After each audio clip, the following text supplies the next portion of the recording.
آپ سب تو ابو جہل بدبخت کو اچھے سے جانتے ہوں گے۔ آج کا واقعہ حضرت زنیرہ رضی اللہ عنہا کی محبت الہی میں جو بیتابی تھی اس کے بارے میں ہے۔ حضرت زنیرہ رضی اللہ عنہا جو کہ ایک صحابیہ تھی اور یہ ابو جہل کے پاس خادمہ تھی۔ یہ کافی بڑی عمر کے تھے اور انہوں نے اسلام قبول کر لیا تھا۔ جیسے ہی ابو جہل کو پتا چلا کہ انہوں نے اسلام قبول کر لیا ہے، کلمہ پڑھ لیا ہے، اس بدبخت نے آ کر ان سے پوچھا کہ کیا تم نے اسلام قبول کر لیا ہے؟ کیا تم نے کلمہ پڑھ لیا ہے؟ تو آپ رضی اللہ عنہ نے فرمایا کہ ہاں میں نے اسلام قبول کر لیا ہے۔ یہ سن کر ابو جہل کو بڑا غصہ آیا، تو اس نے ایک دن اپنے دوستوں کو گھر پہ بلایا اور ان کے سامنے حضرت زنیرہ رضی اللہ عنہ کو مارنا شروع کر دیا۔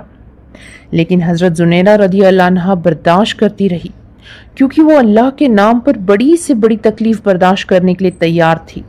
جب ابو جہل نے دیکھا کہ مارنے کے باوجود ان کی زبان سے کچھ نہیں نکلا، تو اس نے آپ کے سر پر کوئی ایسی چیز ماری جس سے کہ آپ کی آنکھوں کی روشنی چلی گئی اور آپ اندھی ہو گئی۔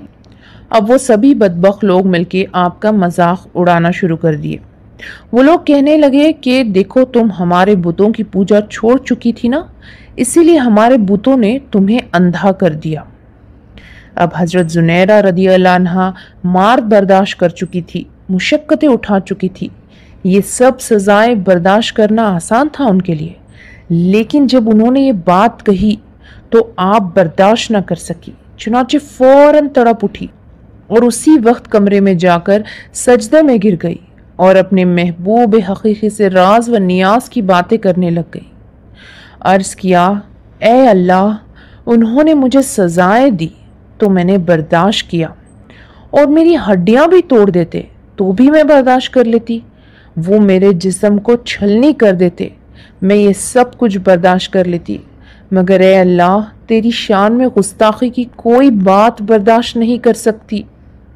وہ تو یوں کہتے ہیں کہ ہمارے معبودوں نے تمہاری روشنی چھین لی۔ اے اللہ، جب میں کچھ نہیں تھی تو تو نے مجھے بنا دیا، روشنی بھی عطا کر دی، اب تو نے ہی روشنی واپس لے لی۔ اے اللہ، تو مجھے دوبارہ روشنی عطا فرما دے تاکہ ان پر تیری عظمت کھل جائے۔ ابھی حضرت زنیرہ رضی اللہ عنہ نے دعا والے ہاتھ چہرے پر نہیں پھیرے تھے کہ اللہ رب العزت نے آپ کی روشنی لوٹا دی۔ سبحان اللہ!